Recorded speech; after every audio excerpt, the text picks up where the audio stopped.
Hi అండి, నమస్తే. Welcome back to our channel Ganasri recipes. ఈరోజైతే నేను రాజస్థానీ స్పెషల్ దాల్ బాటీ చుర్మా తయారు చేస్తున్నాను. పేరేంటి ఇలా విచిత్రంగా ఉంది అనుకోకండి, టేస్ట్ చాలా బాగుంటుంది. ఒకసారి ఇలా ట్రై చేసి చూడండి. మనకు రెస్టారెంట్లో అది వెళ్ళినప్పుడు మనకి రాజస్థానీ ఫుడ్ కావాలంటే ఇటువంటి కంపల్సరీ రాజస్థానీ ఫుడ్కి ఈ దాల్ బాటీ చుర్మా అనేది ఇస్తారనమాట. టేస్ట్ సూపర్ ఉంటుందండి. మన పండగల్లో మనం సాంప్రదాయపు వంటకాలని కొన్ని చేసుకుంటూ ఉంటాం కదా, అలాగే వాళ్ళకి ఇది కూడా రాజస్థానీలో ఒక సాంప్రదాయకమైన వంటకం అనమాట. చాలా టేస్ట్గా ఉంటుందండి. ఒక్కొక్కళ్ళు ఒక్కొక్క పద్ధతిలో చేస్తూ ఉంటారు. గుజరాత్లో నాకు ఒక ఫ్రెండ్ ఉన్నారనమాట, ఆవిడ చెప్పిన రెసిపీ ఇది చాలా బాగుంటుంది.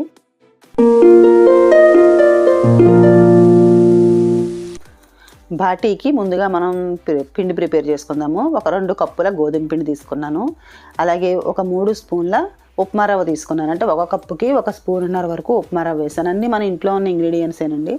అలాగే సరిపడినంత సాల్ట్, కొంచెం బేకింగ్ సోడా, అదే మన వంట సోడా ఉంటుంది కదా, వంట సోడా కొద్దిగా వేసుకుని వామ్ ఇలా చేతితో బాగా కొంచెం క్రష్ చేసుకుని వేసుకోవాలి. ఇవన్నీ వేసేసి ఒకసారి మొత్తం అంతా మిక్స్ చేసేసి ఇందులోకి కొంచెం నెయ్యి వేసుకోవాలి. మరి వేడి నెయ్యి ఏం అవసరం ఉండదు, కొంచెం కరిగించేసుకున్న నెయ్యి ఉంటుంది కదా, అది వేసుకోవచ్చు. ఇలా బాగా వాము ఉప్పు అంతా మిక్స్ అయిన తర్వాత ఇందులోకి ఒక 3 స్పూన్ల వరకు నెయ్యి వేసుకోండి. చిన్న స్పూన్ అయితే 3 స్పూన్లు, పెద్ద స్పూన్ అయితే కొంచెం 2 స్పూన్లు అయితే నెయ్యి సరిపోతుంది. నెయ్యి అంతా వేసేసి ఒకసారి ఉండలు లేకుండా శుభ్రంగా మొత్తం మిక్స్ అయ్యేలాగా చేతితోటి కలుపుకోవాలి.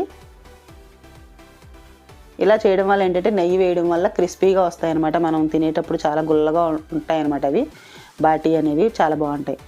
ఇలా మొత్తం అంతా మిక్స్ చేసుకున్న తర్వాత ఇప్పుడు మనం ఇందులో కొంచెం వాటర్ వేసుకుని కలుపుకోవాలి. చపాతీ పిండిలాగే కొంచెం గట్టిగా కలుపుకోవాలి. బిస్కెట్స్ అవి తయారు చేసినప్పుడు ఎలా కలుపుకుంటాం చూడండి, అలాగే కలుపుకోవాలి. బాగా పలచగా కాకుండా కొంచెం గట్టిగా కలుపుకోవాలి. పూరీ పిండిలా అలా ఉంటే సరిపోతుంది. కొంచెం కొంచెం వాటర్ వేసుకుంటూ పిండిని అయితే మొత్తం కలిపేసుకున్నాను. కలిపేసి ఒక 10 నిమిషాల పాటు పక్కన పెట్టుకుంటే సరిపోతుంది. ఎక్కువసేపు కూడా అవసరం ఉండదు. ఒక 10-15 నిమిషాలు మూత పెట్టేసి కానీ లేదంటే తడి క్లాత్ కానీ కప్పి పక్కన కొద్దిసేపు అలా ఉంచుకోవాలి. ఈలోగా మనం పప్పు అనేది రెడీ చేద్దాం. దాల్ అనేది రెడీ చేద్దాం అనమాట. ఈ పప్పు అయితే మరి అన్ని రకాల పప్పులు కావాలండి. అన్నీ మన ఇంట్లో ఉండేవే ఉంటాయి, ప్రత్యేకంగా వేరే ఏమీ ఉండవు అనమాట. అన్ని రకాల పప్పులతోటి మనకి షాపింగ్ మాల్లో దొరుకుతూ ఉంటాయండి ఇలాంటివి. అవి కూడా తీసుకోవచ్చు. లేదంటే కందిపప్పు, శనగపప్పు, మినపప్పు, పొట్టు పెసరపప్పు ఉంటుంది, మసూరి దాల్ ఉంటుంది కదా, అది కూడా వేసుకుని పొట్టు పెసరపప్పు, పొట్టు మినపప్పు వేసుకోవాలండి. అలాగే మసూరి దాల్ ఎర్రగా ఉంటుంది, ఎర్ర కందిపప్పు, ఇవన్నీ మిక్స్ చేసేసుకుని ఇంట్లో కూడా తయారు చేసుకోవచ్చు. ఇది లేదంటే మనం రెడీమేడ్గా బజార్లో తీసుకోవచ్చు. 1 కప్పు వేస్తున్నాను. శుభ్రంగా కడిగేసి 3 కప్పుల వాటర్ వేసి ఉడికించుకోవాలన్నమాట. దీన్ని కొంచెం పసుపు వేసేసి ఉడికిస్తున్నాను. బాగా మెత్తగా ఉడకాలన్నమాట అండి. కొంచెం లిక్విడ్గానే ఉండాలి, మరి గట్టిగా ఉండకూడదు. అందుకని కొంచెం వాటర్ ఎక్కువ వేసుకుని ఒక 5-6 విజిల్స్ వచ్చే వరకు మెత్తగా ఉడికించుకోవాలి.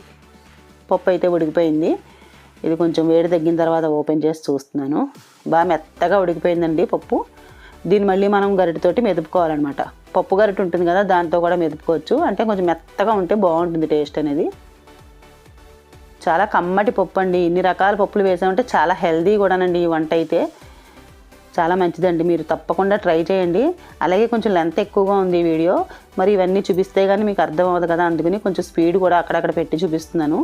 ఇప్పుడు స్టవ్ ఆన్ చేసి కొంచెం నెయ్యి అలాగే కొంచెం నూనె వేసుకుని కొంచెం ఆవాలు జీలకర్ర వేసి వేయిస్తున్నాను కడాయిలో. కొద్దిగానే వేయాలన్నమాట. అంటే పోపు పెట్టుకోవాలి కదా. ఆవాలు జీలకర్ర కొంచెం వేగిన తర్వాత ఇందులోకి కొంచెం అల్లం వెల్లుల్లి పేస్ట్ వేసుకోవాలి. లైట్ మసాలా కూడా ఉంటుందన్నమాట అండి పప్పు అనేది. ఉత్తినే తినేయచ్చు అనమాట, చాలా బాగుంటుందండి పప్పు. ఇప్పుడు ఒక పెద్ద ఉల్లిపాయ తీసుకుని చిన్న ముక్కలుగా కట్ చేసి వేసుకోవాలి. ఇవి కొంచెం వేగాలన్నమాట. ఒక 2-3 పచ్చిమిర్చి కూడా వేసుకోవాలి. ఉల్లిపాయ బాగా వేగే వరకు వేయించుకోవాలి. ఇప్పుడు ఇందులోకి ఒక 1/2 టీ స్పూన్ వరకు ధనియాల పొడి, ఒక 1/2 టీ స్పూన్ వరకు కారం వేసాను. అలాగే కొంచెం సరిపడినంత సాల్ట్ వేసి కొంచెం పసుపు వేసాను. ఇవన్నీ ఒకసారి బాగా మిక్స్ చేసుకున్న తర్వాత ఇందులోకి టమాటాలు వేసుకోవాలి. టమాటాలు మగ్గాలన్నమాట. ఇప్పుడు కొంచెం ఒక టమాటా పెద్దదైతే 1, చిన్నవైతే 2 టమాటాలు ఇలా చిన్న ముక్కలుగా కట్ చేసి వేసుకోండి. అన్నీ చిన్నగానే ఉండాలి. మనం తినేటప్పుడు కొంచెం గ్రేవీలా ఉండాలన్నమాట. ఇప్పుడు కొంచెం గరం మసాలా ఫ్లేవర్ కోసం వేసుకోవాలి. పప్పు అయితే ఉడికిపోయి రెడీగా ఉంది కదా, అదైతే ఇందులో వేసేసి కొంచెం వాటర్ కూడా వేసుకుందాము. ఇంకొక కప్పు వరకు వాటర్ వేసి, పలచగా ఉండాలని చెప్పాను కదా, ఇలా మొత్తం అంతా కలిపేసి పైన కొంచెం కొత్తిమీర వేసి ఒక 4-5 నిమిషాల పాటు ఉడికిస్తే సరిపోతుంది. మూత పెట్టేసి మధ్యలో 1-2 సార్లు కలుపుకుంటూ ఉండాలి. లేదంటే అడుగు భాగం కొంచెం గట్టిగా అయిపోతూ ఉంటుంది. మంచి టేస్ట్గా హెల్తీగా ఉంటుంది. దీనివల్లే దాల్ బాటీ అనే పేరు వచ్చింది. దాల్ అంటే ఈ పప్పు అనమాట. బాటీ అంటే మనం గోధుమ పిండితో తయారు చేస్తున్నాం కదా, వాటిని బాటీలు అంటారు. ఇప్పుడైతే పప్పు అయితే రెడీ అయిపోయినట్లే. ఇది మనకు రోటీ చపాతీల్లో కూడా చాలా బాగుంటుందండి. మామూలుగా మనం అన్ని రకాల పప్పులు వేసుకుని ఇంట్లో రెడీ చేసుకుంటూ ఉండొచ్చు. కర్రీలా చాలా బాగుంటుంది. అందులోకే అవసరం లేదండి, మనకు రోటీ చపాతీ పూరి ఎందులోకైనా సరే ఆల్ ఇన్ వన్ అనమాట. మన వాళ్ళలో కూడా నార్త్ ఇండియా వంటలు అంటే చాలామంది ఇష్టపడుతూ ఉంటారు. కొన్ని రెసిపీస్ అయితే ఇంట్లో తయారు చేస్తూ ఉంటారు. మేము ఇక్కడే ఉంటూ ఉంటాం కాబట్టి అన్ని రకాలు టేస్ట్ చేస్తూ ఉంటాను. మా ఇంట్లో వాళ్ళందరికీ కూడా ఇది ఫేవరెట్ ఫుడ్ అనమాట. ఇప్పుడైతే మనం బాటీలు తయారు చేసుకుందాము. పిండి బాగా నానిపోయింది, ఒక 10-15 నిమిషాలు పట్టింది. చూడండి పిండి ఇలా ఉంటుందో, ఒకసారి ఇలా ఓపెన్ చేసి చూస్తే ఇలా గుల్లగా ఉండాలన్నమాట. ఇలా ఉంటే బాటీలు అనేవి చాలా బాగా వస్తాయి. అంటే కొంచెం స్పాంజీలా ఉండాలన్నమాట. అలా స్పాంజీలా ఉంటేనే పిండి బాగుంటుంది. ఇప్పుడు చిన్న ఉండలుగా మనకు కావాల్సిన సైజులో తీసుకోవాలి. లైట్గా మనం అద్దుకుంటూ ఉండలు చేయాలండి, మరి గట్టిగా ప్రెస్ చేసేయకూడదు, కొంచెం గుల్లగా రావాలన్నమాట. ఇలా చేసుకుని పైన మనం చిన్న చాకుతోటి చిన్న షేప్ కింద అలా డిజైన్ వేసుకోవాలన్నమాట. అంటే చూడడానికి బాగుంటాయని అంతే తప్ప ఇది అది అవసరం ఏముండదు. ఇది ఒక మోడలు. నేను ఇంకొక టైప్లో చూపిస్తానండి. ఇదైతే ఇంకా బాగుంటాయి. ఇలా పల్చగా ప్లేట్ లాగా చేసుకోవాలి. మనకు కావాల్సిన సైజు తీసుకోవచ్చండి. ఉండ తీసుకుని ఇలా నేను చూపిస్తున్న విధంగా 4 పక్కల ఫోల్డ్ చేసేసి మళ్ళీ మొత్తం అన్నీ మూసేయాలన్నమాట. మధ్యలో కొంచెం హోల్ కింద వస్తుంది, ఇంకా బాగా వేగుతాయి అనమాట అండి మనం కాల్చేటప్పుడు. అవి బాటీలు ఇలా తయారు చేసేసుకోవాలి అన్నీని. ఇవి బాటీలు అయితే చాలామంది చాలా రకాలుగా చేస్తూ ఉంటారండి. ఎవరు సులువైన పద్ధతిలో వాళ్ళు చేస్తారు. అసలు పూర్వ పద్ధతి అంటే వీటిని బొగ్గుల్లో పిడకల దాల్ ఉంటుంది కదా, నిప్పుల్లో కాల్చి తింటారనమాట అండి. ఇప్పుడైతే మనకి స్టవ్ మీదే చేసేస్తున్నాము, లేదంటే ఓవెన్లో కాల్చుకుంటూ ఉంటారు, ఆయిల్లో ఫ్రై చేసుకోవచ్చు, అదొక పద్ధతి. ఇప్పుడైతే నేను చాలా ఈజీగా ఉండే పద్ధతి అయితే చూపిస్తున్నాను. అంతకుముందు అయితే నేను కూడా ఇవన్నీ ఉడికించేసి స్టీమ్లో, మనం ఇడ్లీ రేకులు ఉంటాయి కదా, వాటిల్లో స్టీమ్లో ఉడికించి తర్వాత ఆయిల్లో ఫ్రై చేసి కూడా తినచ్చు అనమాట. అలా కూడా చేసేదాన్ని. ఇంకా సులువైన పద్ధతిగా ఉందని చెప్పి నేను ఇప్పుడు ఇలా తయారు చేస్తున్నాను. ఈ రెసిపీ అయితే మీకు తప్పకుండా నచ్చుతుందండి. ఒకసారి కష్టపడి ఎలాగైనా ఒకసారి ట్రై చేసి ఇంట్లో వాళ్ళకి పెట్టి చూడండి. మనకి గుంత పొంగడాలు చేసుకునే ప్లేట్ ఉంటుంది కదండి, పెనం, అది తీసుకుని అందులో కొంచెం నెయ్యి వేసుకుని స్టవ్ మీద పెట్టేసి కొంచెం వేడెక్కిన తర్వాత ఇలా కొద్దిగా నెయ్యి వేసేసి ఈ బాటీలను అందులో పెట్టేయాలన్నమాట అండి. ఇవి చాలా ఈజీగా తొందరగా అయిపోతున్నాయండి ఇలా చేయడం వల్ల. ఆయిల్ అనేది అయితే ఏమి ఉండదన్నమాట. లైట్గా ఇలా నెయ్యి వేసుకుని స్టవ్ కొంచెం మీడియం లో ఫ్లేమ్లో పెట్టుకోవాలి, మరీ ఎక్కువ పెట్టేయకూడదు. ఒక 2-3 నిమిషాలు అలా పక్కన పెట్టేసి మూత పెట్టేసి ఉంచేస్తే చూడండి అడుగు భాగంలో వేగిపోతాయి అనమాట. పైన మళ్ళీ కొంచెం ఆయిల్ కాదండి, నెయ్యి అప్లై చేసేసి మళ్ళీ రెండో వైపు కూడా మనం తిప్పేసుకోవాలి వాటిని. ఇందులో నూనె అనేది అసలు పనిచేయదండి, ఇంకా ఓన్లీ నెయ్యితోటే చేసుకోవాలన్నమాట. బటర్ కూడా యూస్ చేసుకోవచ్చు. నెయ్యి అయితే మంచి ఫ్లేవర్ ఉంటుంది కదా, బాగుంటుంది. ఇలా రెండో వైపు కూడా తిప్పేస్తే ఇంకొక 2 నిమిషాలకి ఇవి కూడా బాగా బేక్ అయిపోతాయి. ఇలా మనకు అన్నీ కూడా ఎన్ని కావాలంటే అన్నీ రెడీ చేసుకోవడమే. సులువుగానే ఉందండి ఇటువంటిది. ఎందుకంటే ఎక్కువ ఏం తినలేమండి ఇవి. ఒక్కొక్క కొండ ఒక రోటీ అంత సైజ్ అనమాట. మహా అయితే ఒక 4-5 తినచ్చు, కానీ అంతకంటే తినలేమండి. ఆ పప్పుతో తిన్నామంటే హెవీ అయిపోతుంది. చూసారు కదా, బాటీలు అయితే రెడీ అయిపోయి ఒక ప్లేట్లోకి తీసేసుకున్నాను. ఇవి కొంచెం చల్లారనిద్దాము. వేడివేడిగా కూడా ఇష్టమైతే అలాగైనా తినచ్చు. మళ్ళీ ఇంకొక రౌండ్ వేస్తున్నాను. చాలా ఫాస్ట్గానే అయిపోతాయండి, ఇందులో కూడా ఎక్కువ టైం ఏం పట్టదు.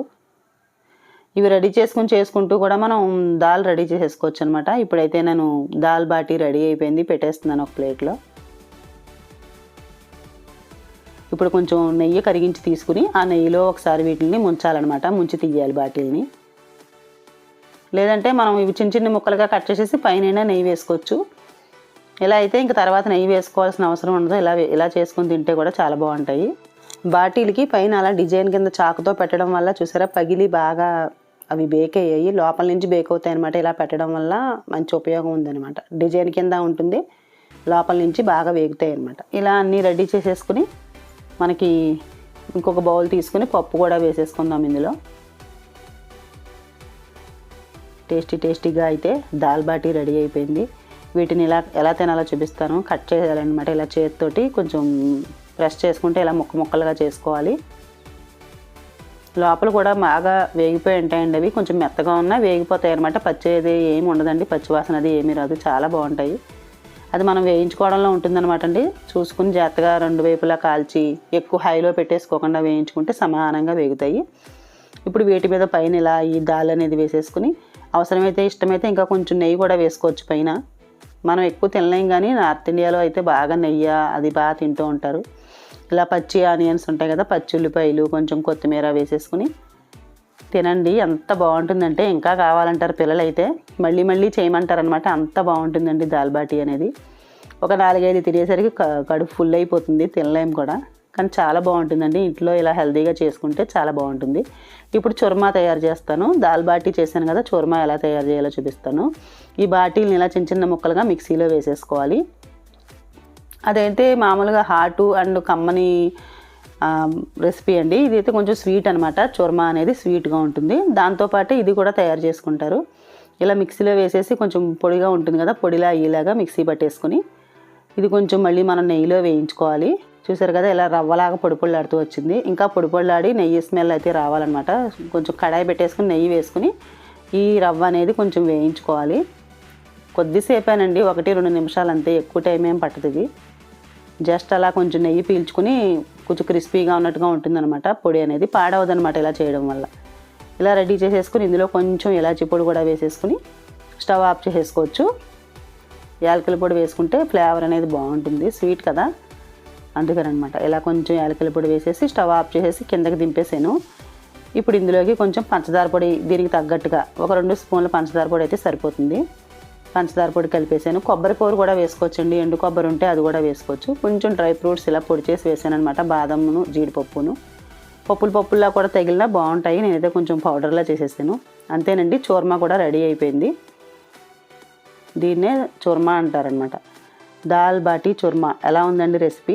రాజస్థానీ రెసిపీ అనమాట. ఇప్పుడు మన వైపు కూడా చాలా రెస్టారెంట్లో దొరుకుతూ ఉంటుంది. ఇంట్లో తయారు చేసుకుంటే ఇలా ఉంటుంది. గుజరాత్లో కూడా బాగా ఈ దాల్ బాటీ చేసుకుంటూ ఉంటారు. అక్కడ ఒక ఆవిడే నాకు ఫ్రెండ్ అనమాట, ఆవిడే చెప్పారు చాలా బాగా వస్తుందండి. తప్పకుండా ట్రై చేయండి. ఎలా ఉందో నాకు కామెంట్ చేయండి. Thank you for watching.